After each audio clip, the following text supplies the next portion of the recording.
The matte black McLaren 720S sat motionless on the desolate shoulder of Interstate 66, washed in the relentless strobe of red and blue light from a Fairfax County police cruiser. Inside the low-slung supercar, 19-year-old Jamal Hayes gripped the leather steering wheel at exactly 10 and 2, his heart hammering a frantic rhythm against his ribs. Beside the driver's window stood Officer Thomas Miller, one hand resting dangerously close to the grip of his service weapon, a prejudiced sneer fixed across his face. Miller was certain he had just bagged a street-level car thief. He had absolutely no idea that the heavily armored black SUV already racing toward them belonged to William Hayes, director of the Federal Bureau of Investigation, and Jamal's father. The night air over Fairfax County, Virginia, hung thick with late summer humidity. But inside the climate-controlled cabin of the McLaren, the temperature remained perfectly crisp. Jamal Hayes, a college sophomore and quiet prodigy, had been trying to get home. He wasn't speeding. He wasn't weaving. Cruise control had been locked at 65, dead even with the posted limit.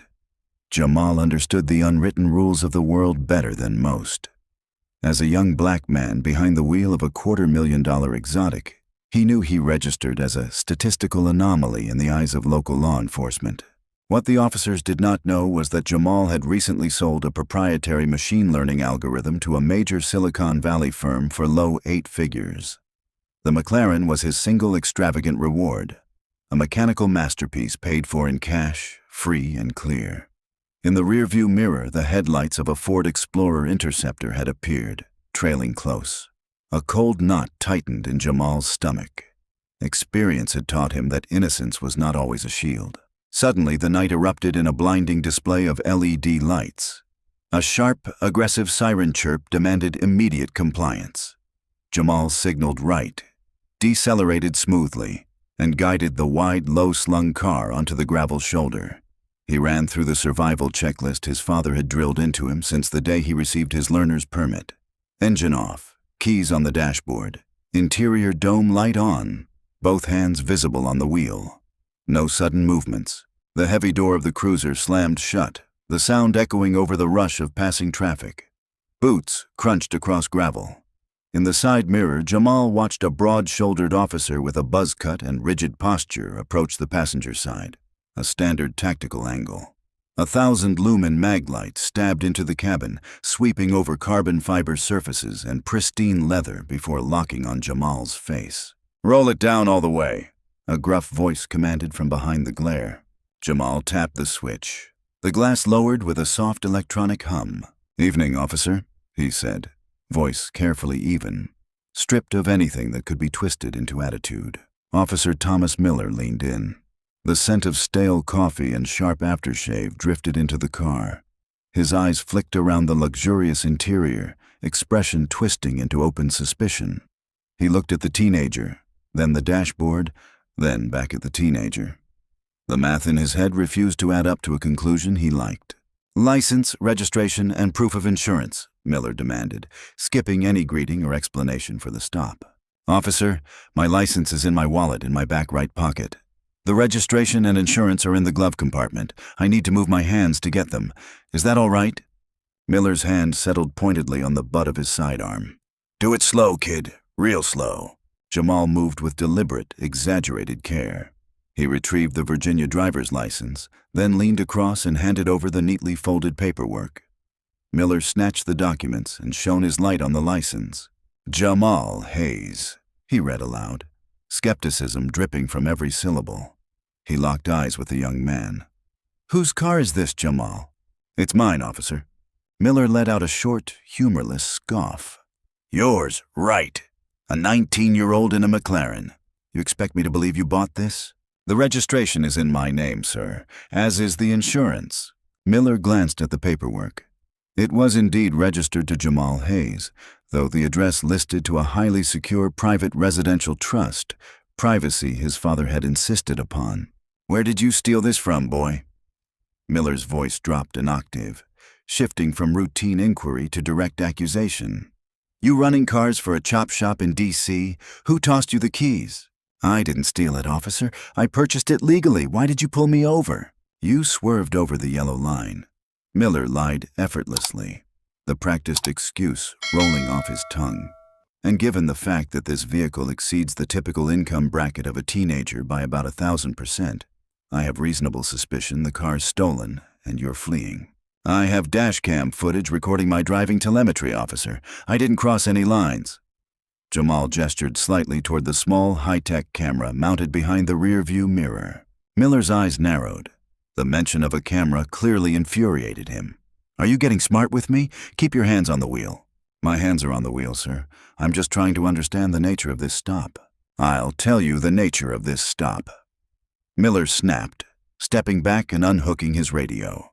Dispatch, this is Unit 42. I need a secondary unit at my location, I-66 westbound, mile marker 52. Suspected grand theft auto. Suspect is uncooperative. Jamal closed his eyes for a fraction of a second and drew a slow breath. He had money, a genius-level intellect, and a pristine record. On the side of a dark highway, none of it mattered. Officer, he said calmly, I need to make a phone call. You aren't calling anyone, Miller barked. You sit tight. If you even twitch toward that center console, we're going to have a major problem. Jamal did not reach for his phone. He simply turned his wrist and whispered into the Apple Watch strap there. Siri, call Dad, emergency. The agonizing wait lasted only 4 minutes, but to Jamal it felt like 4 hours. Silence inside the McLaren was broken only by the low rumble of passing semis and the crackle of Miller's radio. Headlights finally pierced the darkness as a second cruiser screeched onto the shoulder, parking at a sharp angle to box the supercar in. Officer David Lawson stepped out, younger, eager to prove himself to veterans like Miller. He approached with one hand already resting on his duty belt. What do we got, Tom? Kid claims he owns this setup. Registration looks hinky. Trust fund address, probably fake.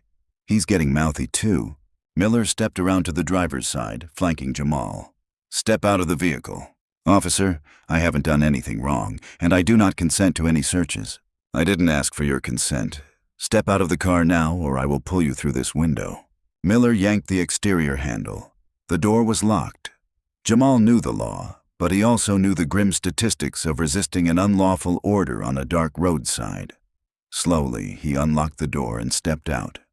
Cool night air hit him instantly. He stood 6'2", athletic, dressed in a simple but expensive cashmere hoodie and dark jeans. Before he could fully straighten, Lawson seized his left arm and twisted it forcefully behind his back. Hey, take it easy. Jamal winced as pain shot up his shoulder.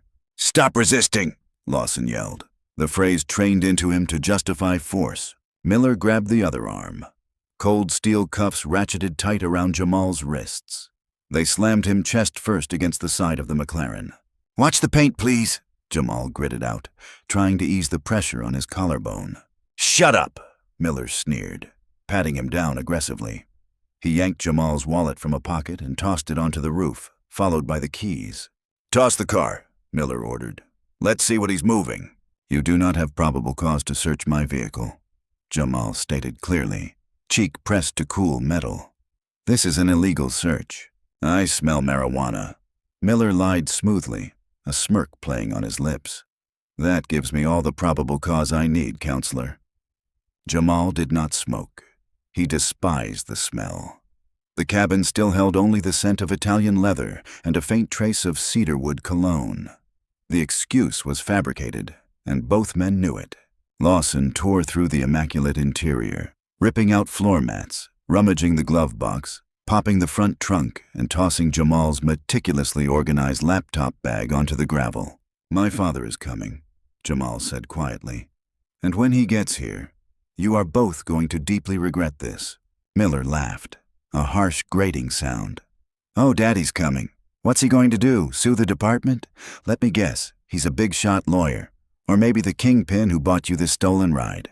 He works for the government, Jamal said softly. Good for him. Maybe he can get you a job making license plates in federal prison. Suddenly, the Apple Watch on Jamal's cuffed wrist vibrated and illuminated. A voice broke through the tiny speaker, sharp, commanding, laced with suppressed panic. Jamal? Jamal, are you there? Location ping shows you stopped on 66. Talk to me. Miller grabbed the wrist and looked at the screen. The caller ID simply read Dad. He answered on speaker. "Listen here, whoever this is. Your kid is in custody for suspected grand theft auto and resisting arrest. You can pick him up at the Fairfax County lockup in about 6 hours." A pause. When the voice returned, it was eerily calm. The kind of calm that precedes a devastating storm. "This is William Hayes. You have exactly 3 minutes to remove your hands from my son. I am 2 miles away." Miller rolled his eyes. "Yeah, okay, Bill. We'll see you at the station." He hung up. "Your old man sounds tough." Lawson pulled his head out of the car. "Clean inside. Nothing but a high-end laptop and some college textbooks." "Tow it," Miller ordered. "Call the flatbed. We're taking him in." Jamal's voice dropped every pretense of youthful submission. In that moment, he sounded exactly like his father. "I'm telling you for the last time. Take these cuffs off me right now. You have no idea what you've just triggered." "You watch your mouth, boy," Miller yelled, grabbing the hood of Jamal's sweatshirt and yanking him backward toward the cruiser. They shoved him into the hard plastic rear seat. The doors slammed, trapping him in the dark, caged interior. Through reinforced glass, Jamal watched the 2 officers lean against his McLaren, laughing, completely oblivious to the tidal wave already hurtling down Interstate 66 toward them. He leaned his head back against the glass and waited. Exactly 3 minutes later, the distant hum of the highway was shattered by the roar of high-displacement engines. Officer Miller, busy writing a bogus tow slip, looked up as blinding high beams cut through the darkness. It was not a tow truck. 2 massive, pitch-black Chevrolet Suburbans, devoid of police markings but fitted with heavy bull bars and thick-tinted glass, aggressively swerved off the highway. They did not simply pull over. They executed a tactical block. The first SUV cut off Miller's cruiser, slamming to a stop inches from its front bumper.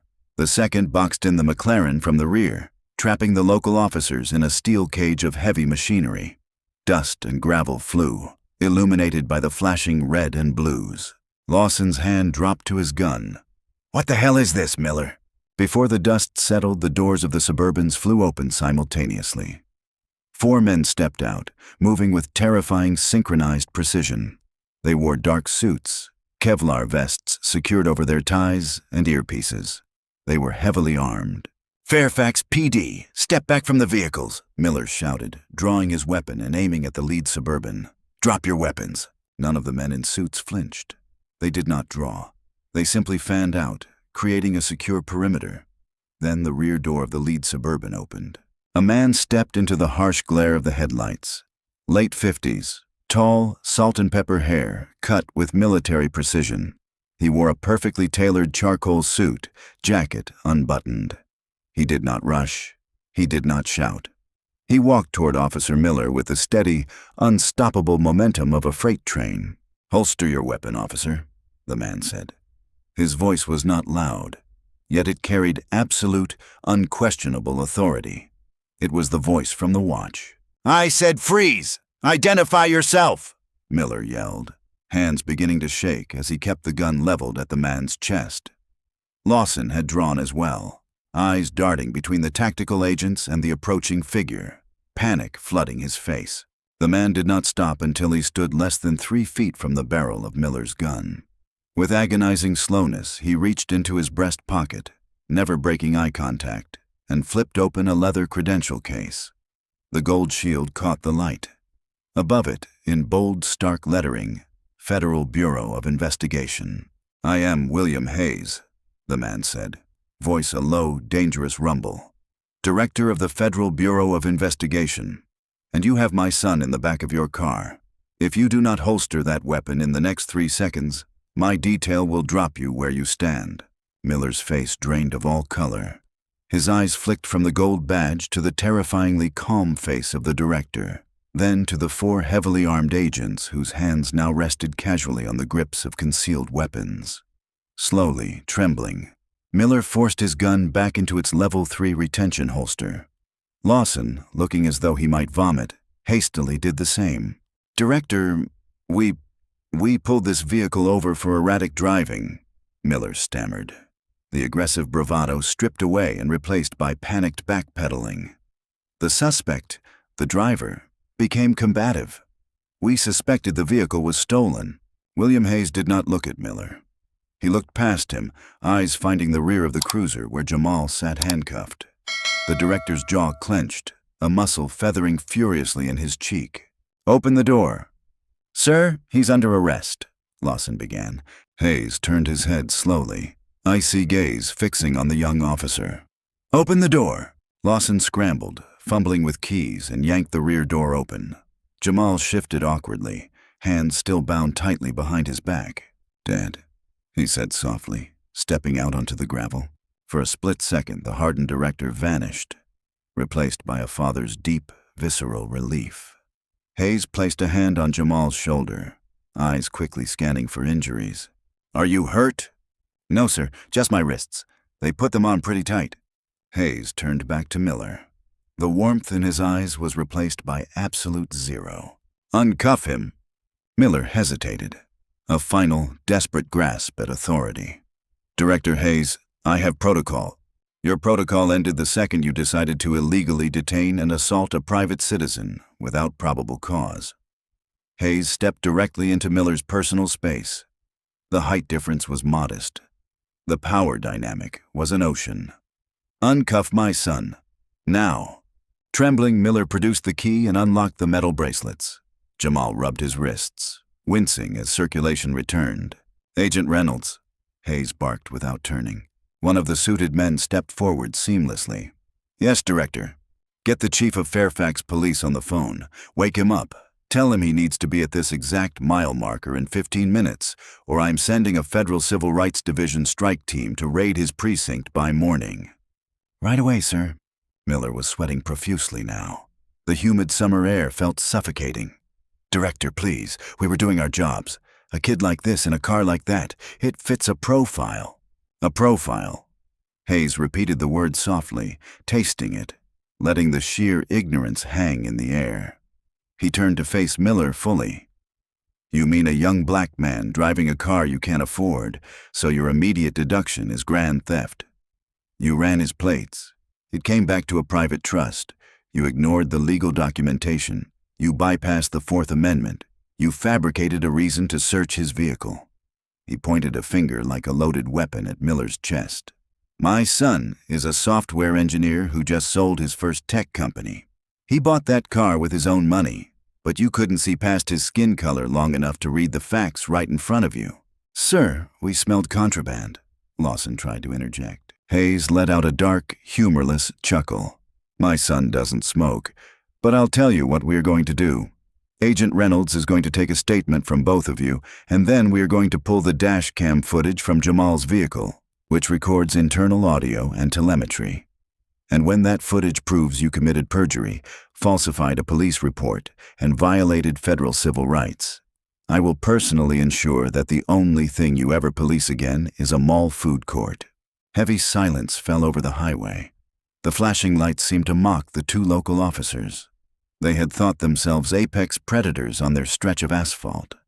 They had just discovered they were prey.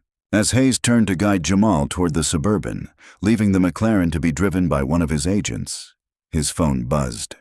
He glanced at the encrypted screen. A message from his deputy director.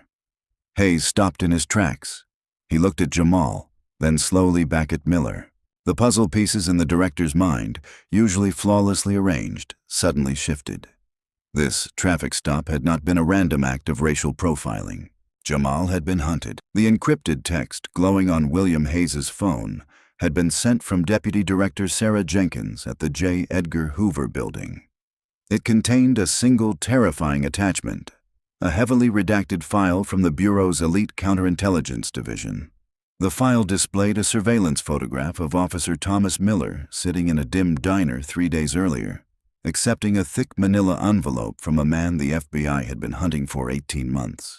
Donovan Reed, a disgraced former private military contractor now working as a high-end fixer for transnational syndicates. The text beneath the photo read, "Director, automated facial recognition just pinged the body cam feeds you accessed. Officer Miller's financials were flagged last week. Offshore wire transfers matching Reed's payment signatures. This is not a random stop. Extract immediately." Hayes slowly lowered the phone. The humid Virginia air suddenly felt ice cold. He looked at Miller, who was still sweating and shifting his weight nervously by the rear bumper of the cruiser. The director's mind, a steel trap honed by decades of intelligence work, rapidly reevaluated every detail of the scene. Miller had not merely profiled Jamal. He had hunted him.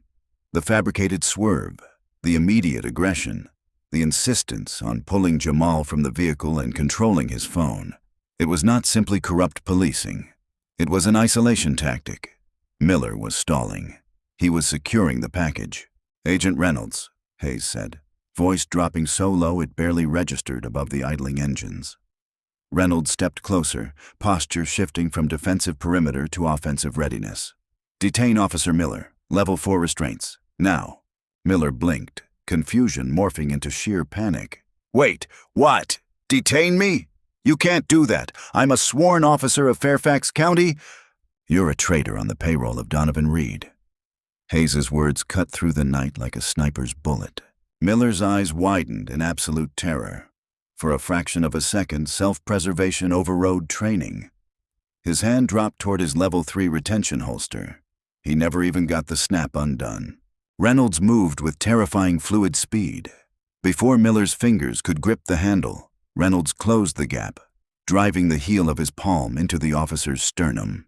As Miller gasped for air, Reynolds swept his legs out from under him and slammed the heavy-set man face first onto the unforgiving asphalt of Interstate 66. "Gun, gun, gun!" another agent barked, drawing a Glock 19M and aiming dead at Officer Lawson.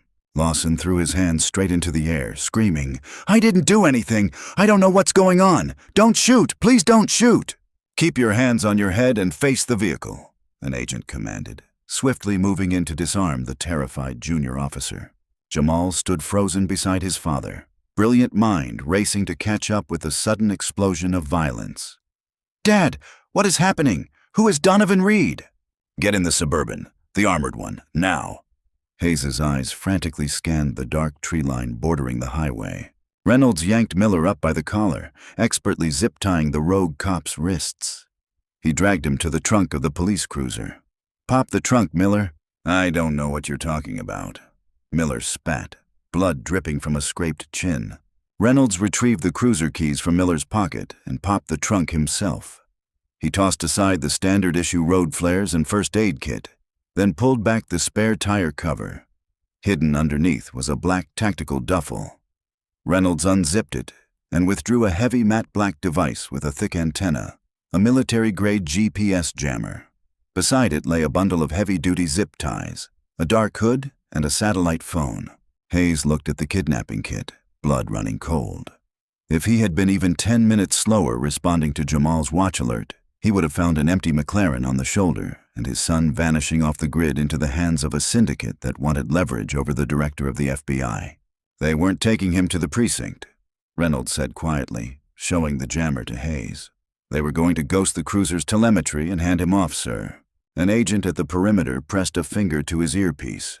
"Metro PD dispatch just confirmed. Officer Miller never called this stop in. Unit 42 has been marked as on patrol for the last 20 minutes. There is no tow truck coming." Hayes grabbed Miller by the throat and slammed him against the side of the cruiser. The director's legendary composure fractured, revealing lethal protective rage. "Where is the handoff, Miller? Who was coming for him?" Miller choked out a defiant, terrified laugh. "You're too late, Director. You think I'm the only one on the payroll? You think you just get to walk away?" A sudden, sharp mechanical whine pierced the night, the sound of an engine being pushed to its absolute limit, approaching fast from the eastbound lanes running parallel. "Contact! We have incoming!" an agent roared. 2 vehicles crested the highway overpass half a mile away. They were not police cruisers. They were heavily modified matte gray Ford F-250S running completely blacked out. No headlights, no running lights. To a normal civilian, they would have been invisible in the dark. To the FBI detail's night vision-equipped driver, they were glaringly obvious.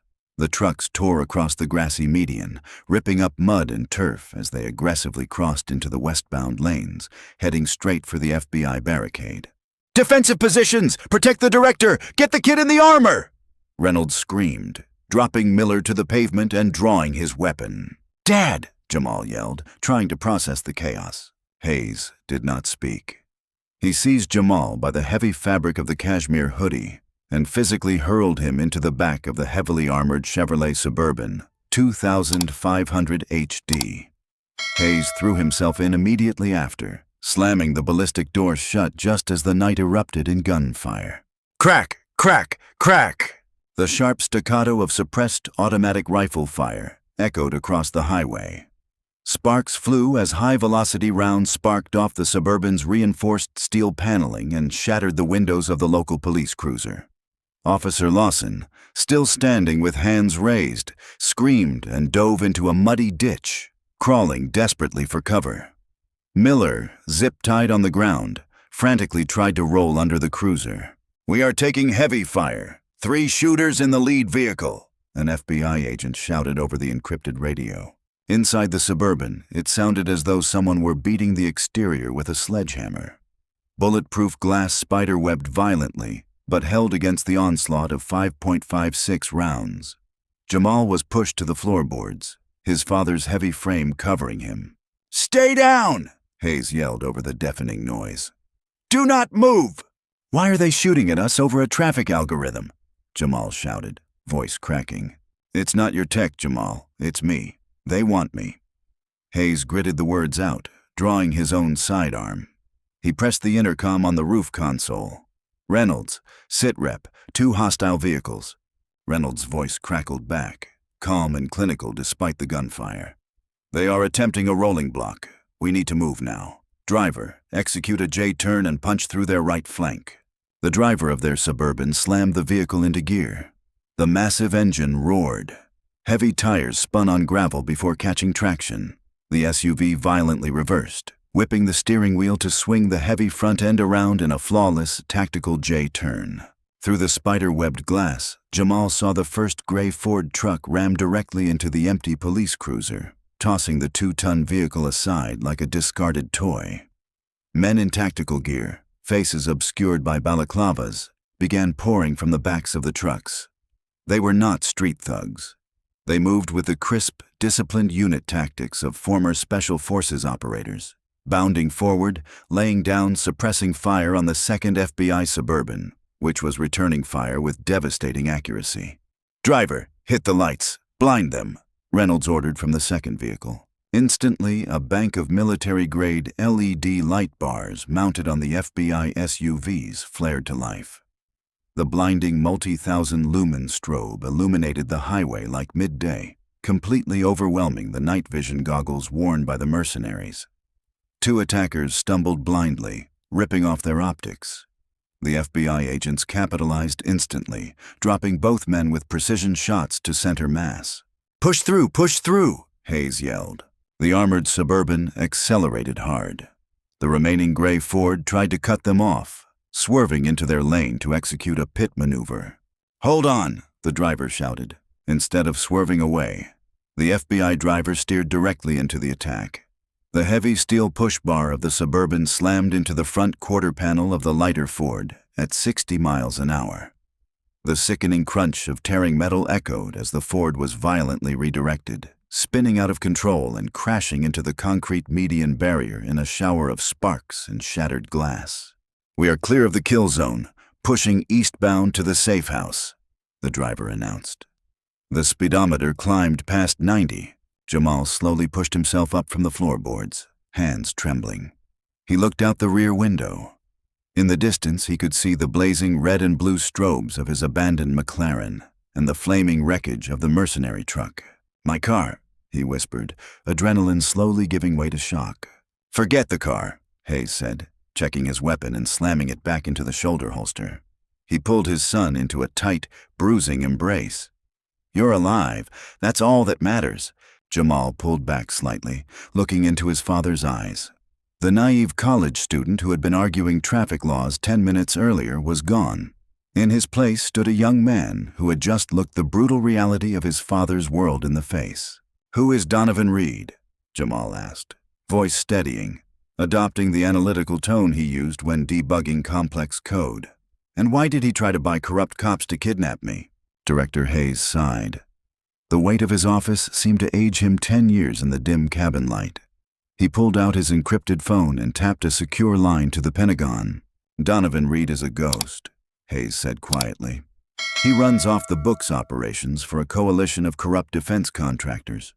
Tomorrow morning, I was scheduled to testify before a closed congressional committee to expose a $50 billion black budget embezzlement ring. Reed's employers knew they couldn't kill me without starting a war." He looked out at the dark Virginia landscape rushing past. "So they decided to take the one thing that would force me to stay silent." Jamal felt a cold chill wash over him. "Me?" "Yes." Hayes's jaw set into a hard, unforgiving line. "They tried to use the corrupt biases of a local cop to snatch you under the radar. It was a brilliant, deniable operation." He raised the phone to his ear. The look in his eyes was pure, unrestrained federal authority. "But they made one fatal miscalculation." "What's that?" Jamal asked. "They missed." The heavily armored Chevrolet Suburban tore through the labyrinthine back roads of Northern Virginia, leaving the flashing lights and burning wreckage on Interstate 66 miles behind. Inside the cabin, the heavy silence was broken only by the crackle of the encrypted tactical radio and the steady, controlled breathing of Director William Hayes. They did not head back to the family estate in McLaren. That location was compromised. Instead, the driver executed a series of anti-surveillance maneuvers, looping through industrial parks and empty strip mall lots, before finally descending a steep, unmarked concrete ramp beneath a nondescript Federal Records building in Alexandria. Heavy steel blast doors thick enough to withstand a tactical nuclear strike rolled open with a deep, grinding groan. The Suburban pulled into a subterranean garage bathed in harsh, clinical fluorescent light. A team of heavily armed agents in full tactical gear was already waiting, forming a protective corridor as the vehicle came to a halt. "We are secure, Director," Agent Reynolds announced, unlatching his door. Jamal stepped out, legs feeling like lead. The adrenaline that had kept him hyper-focused during the ambush was crashing, leaving him shivering in the air-conditioned chill of the bunker. His cashmere hoodie was smudged with dust and a faint streak of grease from the floorboards. Waiting at the end of the corridor was Deputy Director Sarah Jenkins, a formidable woman with sharp, analytical eyes and a demeanor that commanded absolute respect. She held a secure tablet, face grim. "Director, Jamal." Jenkins nodded, voice steady but laced with urgency. "Medical is standing by in room 4, but we have a closing window. Metro PD is securing the highway scene under a federal gag order. Miller is in our custody in an interrogation cell down the hall. Lawson surrendered without a fight. He's weeping in a holding room, claiming complete ignorance." "Lawson is an idiot. Miller is the key," Hayes growled, shedding his suit jacket and tossing it onto a metal table. He looked at Jamal, paternal concern wrestling with duty as the nation's top law enforcement officer. "Get checked out by the medics, son. Then I want you in the secure dorms. You need to sleep." Jamal did not move toward the medical bay. His mind, trained for 2 years designing machine learning algorithms capable of processing millions of data points per second, was finally catching up to the reality of the ambush. He remembered the dark gray Ford F-250s.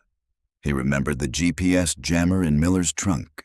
"I don't need a medic, Dad," he said, voice surprisingly steady. "I need a terminal." Hayes stopped and turned. "Jamal, this isn't a computer science project. This is a Black Ops hit squad." "I know," Jamal insisted, stepping closer. "But they made a mistake. When Miller pulled me over, he had a military-grade GPS jammer in his trunk, right, to ghost the police cruiser's telemetry." "Yes, standard extraction tactic," Jenkins confirmed, eyes narrowing with curiosity. "But he didn't turn it on until after he cuffed me," Jamal explained, puzzle pieces clicking together. "And before he activated it, those 2 blacked-out F-250s drove past us to set up their ambush positions. Dad, my McLaren isn't just a car. It's a rolling supercomputer. The dash cam system I installed doesn't only record video. It has a passive Wi-Fi and Bluetooth sniffer designed to sync with my local network when I pull into the garage. It constantly pings for MAC addresses and active signal handshakes." Hayes and Jenkins exchanged a sharp look. "Are you telling me," Hayes began, tone shifting from protective father to FBI director. That your car logged the digital footprints of the mercenaries before the jammer went active? If their encrypted comms devices were constantly searching for a network connection, or if their internal shortwave radios had Bluetooth enabled for their tactical headsets, then yes, my car logged their MAC addresses. Jamal pointed toward the secure operations room down the hall. I just need to access my cloud backup. The car uploads telemetry every 60 seconds. I can isolate the anomalous pings from the exact timestamp they drove past. Do it, Hayes ordered instantly. 10 minutes later, Jamal sat at a multi-monitor workstation inside the bunker's cyber command center.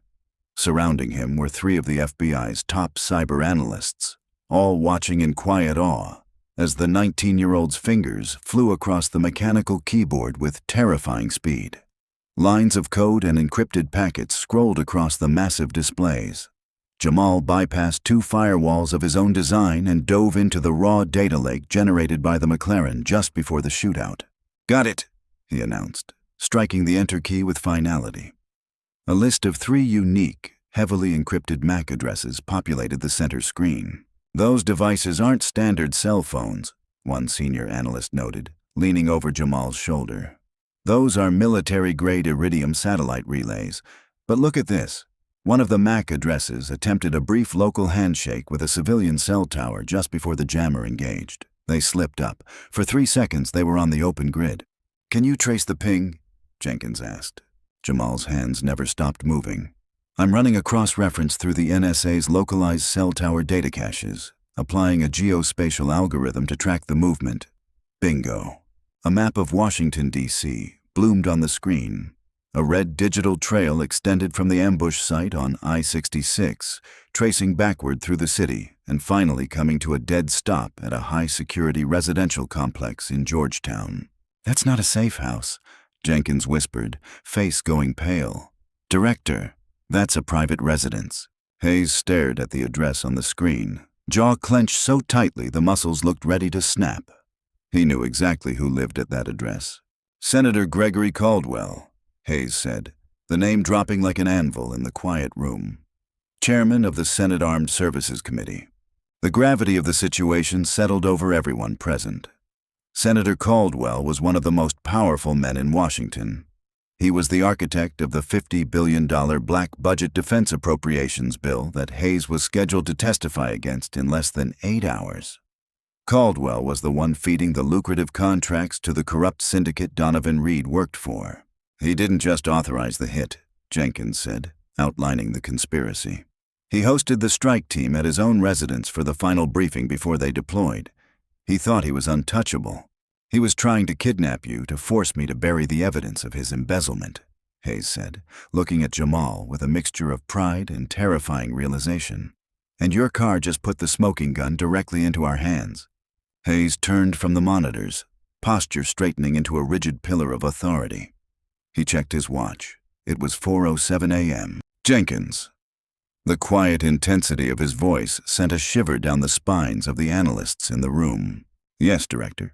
Wake up the hostage rescue team. Assemble 3 tactical strike forces. I want the Georgetown residence locked down. I want Donovan Reed found and dragged out of whatever hole he's hiding in. And prepare my secure transport. Transport to where, sir? Hayes buttoned his shirt cuffs, eyes burning with cold, righteous fire. To Capitol Hill. The senator and I have a hearing to attend. Morning broke over Washington, D.C., casting a golden, deceptive light across the pristine white marble of the Capitol building. The city was already buzzing with rumors. Vague reports of a massive shootout on Interstate 66 involving local police and federal agents had leaked to the press, but details remained completely locked down under federal order. Inside the closed-door chambers of the Senate Armed Services Committee, the atmosphere was thick with tension. The room was lined with dark mahogany and heavy velvet drapes. At the center of the raised dais sat Senator Gregory Caldwell, a polished, silver-haired politician with a patrician sneer. He repeatedly checked a gold pocket watch, an air of smug satisfaction radiating from him. He fully expected Director Hayes to be entirely absent, broken by the sudden tragic disappearance of his teenage son. or at the very least to arrive terrified and willing to recant his testimony to ensure the boy's safe return. At exactly 9 a.m., the heavy oak doors of the committee room swung open. The chamber fell dead silent. Director William Hayes walked in. He was not panicked. He was not broken. He moved with the heavy, unstoppable momentum of an executioner. Flanking him were 4 heavily armed FBI agents in full tactical dress, an unprecedented breach of congressional protocol. Caldwell's smug expression faltered. A flicker of genuine panic crossed his eyes before he forced it behind a mask of political outrage. "Director Hayes!" Caldwell boomed into his microphone, trying to reclaim control of the room. "What is the meaning of this armed presence? This is a closed congressional hearing, not a battlefield." Hayes did not sit at the witness table. He stood behind it, placing a thick black dossier onto the polished wood.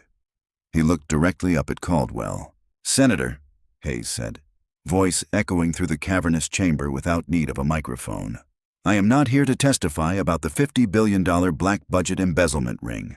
A murmur rippled through the other senators. "I am here to inform this committee that at 11:42 p.m. last night, a coordinated, heavily armed mercenary strike team attempted to kidnap my 19-year-old son on a Virginia highway." Hayes's voice rose in volume and intensity. "They utilized corrupt local law enforcement officers, specifically Officer Thomas Miller of the Fairfax County Police, to execute a fraudulent traffic stop in order to isolate him." Caldwell banged his gavel aggressively. "Director, this committee is not the venue for local crime reports. You are out of order. Security, remove these armed agents immediately." The Capitol police officers standing by the doors did not move an inch. The federal agents flanking Hayes simply stared them down. "The strike team failed, Senator." Hayes delivered the words like hammer blows. "My detail neutralized the threat. And in the aftermath, we recovered the digital telemetry from the mercenaries' encrypted communications." Caldwell's face went completely ashen. The gavel slipped slightly in his sweaty grip. "And that telemetry, Senator Caldwell," Hayes continued, reaching into the dossier and withdrawing a stack of enlarged satellite photographs and digital routing maps, "proves that the strike team deployed directly from your private residence in Georgetown. It proves that you personally authorized the kidnapping of a federal agent's family member in order to extort my silence regarding your treasonous financial crimes." Chaos erupted in the committee room. Senators shouted. Aides typed frantically on their phones. Outside the doors, the waiting press corps began hammering on the wood, desperate to get in. "This is an outrage. This is fabricated evidence. A coup by the deep state," Caldwell screamed, political polish disintegrating into the shrill panic of a trapped animal. "I have immunity. You have nothing," Hayes said coldly. "You have nothing left." He raised a hand and pressed a finger to his earpiece. "Agent Reynolds, execute." At that exact moment, 5 miles away, the heavy oak doors of Caldwell's Georgetown estate were blown off their hinges by FBI breaching charges. Dozens of tactical agents flooded the property, dragging a screaming Donovan Reed out of a hidden basement command center. Simultaneously, back in the subterranean bunker, Jamal sat beside Deputy Director Jenkins, watching a live encrypted feed of the committee room. A small, fierce smile touched his lips as he watched his father dismantle the corrupt titan of Washington. In the chamber, Hayes stepped away from the witness table. "Senator Gregory Caldwell, you are under arrest for treason, conspiracy to commit kidnapping, attempted murder of a federal agent, and massive financial fraud. You have the right to remain silent. I highly suggest you use it." 2 FBI agents bypassed Capitol security, seized Caldwell by the arms, and hauled him out of his leather chair. The senator kicked and screamed, expensive suit tearing as metal handcuffs clicked ruthlessly around his wrists. He was dragged out a side door, a disgraced, broken man. The room was left in stunned silence. The remaining senators stared at the director of the FBI in absolute awe. Hayes calmly closed the black dossier, tucked it under his arm, and walked out the front doors into a blinding explosion of camera flashes from the waiting press. He ignored their shouted questions, striding purposefully down the marble halls. His work here was done. He had a son to get home to. 2 weeks later, the sun was setting over the Potomac River, casting a warm orange glow across the Hayes family estate in McLaren. The massive political fallout still dominated every news network on the planet. Caldwell sat in a federal supermax facility, denied bail. Donovan Reed had flipped, providing a treasure trove of evidence that was dismantling 5 different corrupt defense contractors. Officers Thomas Miller and David Lawson faced 20 years in federal prison for civil rights violations and conspiracy. Jamal stood in the driveway holding a mug of coffee. In front of him sat his McLaren 720S. It had been released from the FBI impound lot that morning. The bullet hole in the rear quarter panel had been flawlessly repaired. The matte black paint shone like dark glass. He heard the heavy footsteps of his father walking down the driveway. Director Hayes, wearing a casual sweater instead of his armor-like suit, stopped beside his son. "They did a good job on the bodywork," Hayes noted, taking a sip from his own mug. "They did," Jamal agreed quietly. He ran a hand over the cold carbon fiber spoiler. He loved the car. It was a masterpiece of engineering. But looking at it now, it no longer represented only his success. It represented the brutal reality of the world he lived in, a world where intelligence and wealth could not always shield him from the deeply ingrained prejudices of men with badges and guns. "Are you going to keep it?" Hayes asked gently, sensing the conflict in his son. Jamal was silent for a long time. He looked at his father, the man who had torn down a sitting senator and faced down a mercenary squad just to keep him safe. "Yeah, I'll keep it," Jamal finally said, a determined glint in his eye. "But I'm writing a new algorithm, a decentralized open-source dashcam network that instantly encrypts and blasts police interaction telemetry to civil rights databases and family members in real time. Unjammable, unerasable." Hayes let out a low, proud chuckle. He threw a heavy arm around Jamal's shoulders and pulled him close. "You know, son, with a brain like yours, the Bureau could really use a new head of cyber intelligence." Jamal smiled, leaning against his father. "Thanks, Dad, but I think I prefer the private sector. Less paperwork. Besides, someone has to pay for the insurance on this thing." As the last light of the sun dipped below the Virginia trees, the 2 men stood quietly in the driveway, unbroken and unbowed. The system had tried to consume them, relying on ancient prejudices and corrupt power. It had learned a devastating lesson. You never, ever mess with the son of the director. If this intense story of corruption, survival, and a father's unstoppable love kept you on the edge of your seat, you won't want to miss what we have coming next. Hit that like button to show your support, and share this video with anyone who loves a high-stakes, real-world thriller where justice actually prevails. We drop brand new pulse-pounding stories every single week, so make sure you subscribe and click the bell icon so you never miss an upload. Drop a comment below. What would you have done if you were Jamal in that McLaren? See you in the next one.